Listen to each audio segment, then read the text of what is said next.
Hello అండి, అందరికీ నమస్కారం. Welcome back to our channel మా ప్రయాణ కథలు. ఈ వీడియోలోని శ్రీరంగంలో రంగనాథ స్వామి ఆలయంలోని మా వైకుంఠ ఏకాదశి దర్శన వివరాలు మీరు తెలుసుకోవచ్చు. మేము వైకుంఠ ఏకాదశి రోజు మార్నింగ్ 4:40కి రాజగోపురం నుండి రంగరంగ గోపురం వరకు వచ్చి ఈ రంగరంగ గోపురం లెఫ్ట్ సైడ్లో ఉన్న లైన్లో నిల్చున్నాము. పోలీసులు తాడులతో బ్లాక్స్ లాగా చేసి ఒక్కొక్క బ్లాక్లో 50 to 70 మెంబర్స్ ఉండేలాగా ఉంచారు. అలా బ్లాక్ని వదులుతూ చివరికి 2 లైన్స్లో వెళ్ళేలాగా చేశారు. 4 గంటలు రంగరంగ గోపురంకి బయటే ఉన్నాము. తర్వాత 9 గంటలకి గోపురం దాటి లోపలికి వెళ్ళాక లెఫ్ట్ సైడ్ నుండి ఫ్రీ దర్శనం లైను అండ్ రైట్ సైడ్ నుండి 100 రూపీస్ లైన్ స్టార్ట్ అయ్యాయి. మేము 100 రూపీస్ దర్శనానికి వెళ్ళాము. ఇది రెండవ ప్రాకారం. ఇక్కడ ధ్వజస్తంభాన్ని బలిపీఠాన్ని దర్శించుకోవచ్చు. ఇక్కడే 100 రూపీస్ దర్శనానికి టికెట్ కౌంటర్ ఉంటుంది.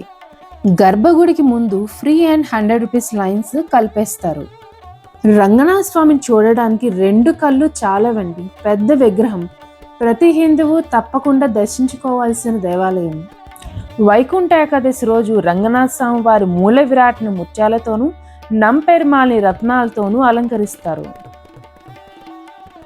ఈ దేవాలయంలోని ఫస్ట్ రంగనాథ స్వామి యొక్క ఉత్సవమూర్తి అయిన నంపెరుమాళని వైకుంఠ ద్వారం నుండి బయటకు తీసుకొస్తారు. స్వామివారి వెనకాట్లే మిగతా వారు వెళ్తారు. ఆ టైంలో విఐపి దర్శనాలు మాత్రమే ఉంటాయి. దాని తర్వాత ఫ్రీ అండ్ 100 రూపీస్ దర్శనాలు స్టార్ట్ చేస్తారు. ఇక్కడ వైకుంఠ ఏకాదశి పండుగను 22 రోజులు జరుపుతారు. వైకుంఠ ఏకాదశికి ముందు 10 రోజులు పాగల్పత్తు అని, తర్వాత 10 రోజులు రాపత్తు అని పిలుస్తారు. వైకుంఠ ఏకాదశి తర్వాత 10 రోజులు ఈ వైకుంఠ ద్వార దర్శనం చేసుకోవచ్చు, కానీ టైమింగ్స్ చూసుకోవాలి. ద్వాదశి రోజు వైకుంఠ ద్వారాన్ని ఆఫ్టర్నూన్ ఓపెన్ చేశారు. మేము శ్రీరంగం ఫస్ట్ టైం రావడం, అది కూడా వైకుంఠ ఏకాదశి రోజు వైకుంఠ ద్వార దర్శనం చేసుకోవడం చాలా సంతోషం అనిపించింది. ఈ వైకుంఠ ద్వారం నుండి ఎదురుగా వెళ్తే తాయారు సన్నిధికి వెళ్లే దారి అని బోర్డు ఉంటుంది. ఆ బోర్డు కిందన ఇలా 5 హోల్స్ ఉంటాయి. ఇక్కడ లక్ష్మీదేవిని రంగనాయకి అని పిలుస్తారు. రంగనాయకి అమ్మ తన ప్రాంగణం వదిలి బయటికి వెళ్ళరంట. అందువల్ల రంగనాథ స్వామిని వైకుంఠ ఏకాదశి రోజు ఇక్కడి నుండి చూస్తారంట. ఈ ప్లేస్లోని ధన్వంతరి టెంపుల్ ఉంటుంది. ఈయన సాగర మధురం నుండి ఉద్భవించిన దేవతా వైద్యుడు, ఆరోగ్య ప్రదాత. తరువాత అమ్మవారి దర్శనం మరియు మిగతా టెంపుల్స్ దర్శనాలు కూడా చేసుకొని 3వ ప్రాకారంలో ఉన్న ఈస్ట్ సైడ్ ఎగ్జిట్కి వచ్చాము. ఇక్కడ ప్రసాదాలు అమ్ముతున్నారు. వైకుంఠ ఏకాదశి మరియు రాపతి 10 రోజులు నవధాన్యాలతో చేసిన దోశ స్పెషల్గా దొరుకుతుంది. తరువాత 3వ ప్రాకారం నుండి 4వ ప్రాకారంలో ఉన్న వెయ్యకాల మండపంకు వచ్చాము. ఈ వెయ్యకాల మండపం విజయనగర సామ్రాజ్య కాలంలో అంటే 1336 నుండి 1565 మధ్యలో కట్టారు. ఈ పిల్లర్స్ గ్రానైట్తో కట్టినవి. ఇక్కడ 953 పిల్లర్స్ మాత్రమే ఉన్నాయి. మిగతావి కొబ్బరి చెట్లతో పెడతారు. వైకుంఠ ఏకాదశి రాపత్తు ఫెస్టివల్లో నంపెరుమాళ్ మరియు ఆళ్వార్లని ఈ వెయ్యకాల మండపంలో దర్శించుకోవచ్చు.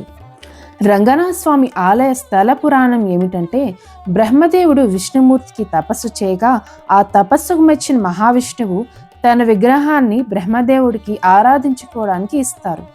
ఆ విగ్రహమే ఇప్పుడు శ్రీరంగంలో ఉన్న రంగనాథ స్వామి వారి స్వయంభూ విగ్రహం. విష్ణుమూర్తి రంగనాథ స్వామి విగ్రహంతో పాటు ప్రణవాకార విమానంను కూడా ఇస్తారు. తరువాత వైవస్వత మనువు కుమారుడు సూర్యవంశ రాజైన ఇక్ష్వాకు మహారాజు బ్రహ్మకు తపస్సు చేస్తారు.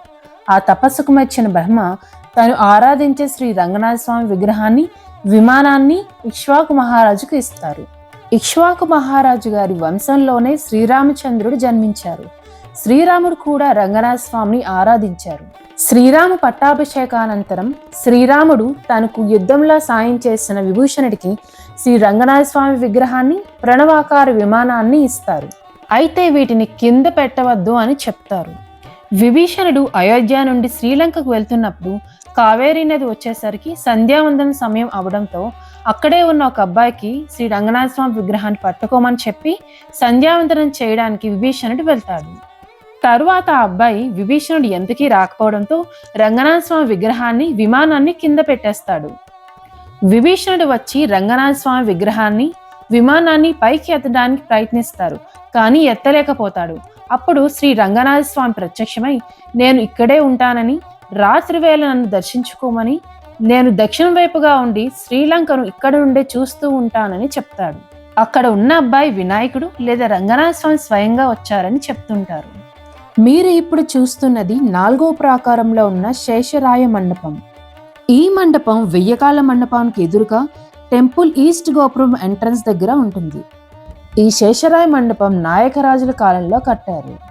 ఇక్కడ 8 స్తంభాలలో యుద్ధ భంగిమలో ఉన్న మనుషుల, జంతువుల శిల్పాలు చాలా చక్కగా చెక్కారు. ఒక్కో స్తంభం ఏకశిలతో చేశారు. ఈ స్తంభాల మీద విష్ణుమూర్తి అవతారాల శిల్పాలు ఎంత అందంగా చెక్కారో చూడండి. ఈ ఆలయంలోని ఉదయం 6 నుంచి 7:15కి విశ్వరూప దర్శనం అని ఉంటుంది. రంగనాథ స్వామి వారి మొదటి దర్శనం ఆలయానికి సంబంధించిన ఏనుగు, గుర్రం, ఆవుకు ఉంటుంది. ఈ విశ్వరూప దర్శనానికి 100 రూపీస్ టికెట్ ఉంటుంది. ఆన్లైన్లో టికెట్స్ తీసుకోవాలి అని అనుకుంటే టెంపుల్ వెబ్సైట్ లింక్ డిస్క్రిప్షన్లో ఉంటుంది, చూడండి. విశ్వరూప దర్శనం నార్మల్ డేస్లో మాత్రమే ఉంటుంది, ఫెస్టివల్ టైంలో అయితే ఉండదు. ఈ మండపంలోని హెల్త్ సెంటర్ కూడా ఉంది. శేషరాయ మండపం నుంచి కొంచెంగా ముందుకు వెళ్తే రామాంజలి సన్నిధి వస్తుంది. మేము సౌత్ ఎంట్రన్స్ నుండి టెంపుల్ లోపలికి వచ్చాము. ఇక్కడ ఈస్ట్ ఎంట్రన్స్ నుండి కూడా దర్శనానికి ఒక లైన్ ఉంది. రంగనాథ స్వామి ఆలయ తూర్పు గోపురాన్ని వెల్లై గోపురం అని పిలుస్తారు. 1323లో ఢిల్లీ సుల్తాన్లు బంగారు మరియు వజ్రాల దోపిడీకి రంగనాథ స్వామి ఆలయంకి వస్తారు. అది గమనించిన వైష్ణవాచార్యుడు పిల్లై లోకాచార్య నంపెరుమాల్ని మధురై తీసుకువెళ్దామని అనుకుంటారు. అప్పుడు వెల్లై అని ఒక దేవదాసి గంటల తరబడి నృత్యం చేసి ఢిల్లీ సుల్తాన్ల దారి మళ్లించి తూర్పు గోపురం పైకి తీసుకెళ్లి తోసేస్తుంది. ఢిల్లీ సుల్తాన్ సైనికులు తనని చంపుతారని, వాళ్ళ చేతిలో చావడం ఇష్టం లేక వెల్లై కూడా ఆ గోపురం నుండి దూకేస్తుంది. ఆమె త్యాగానికి గుర్తుగా ఈ గోపురాన్ని వెల్లై గోపురం అని పిలుస్తారు.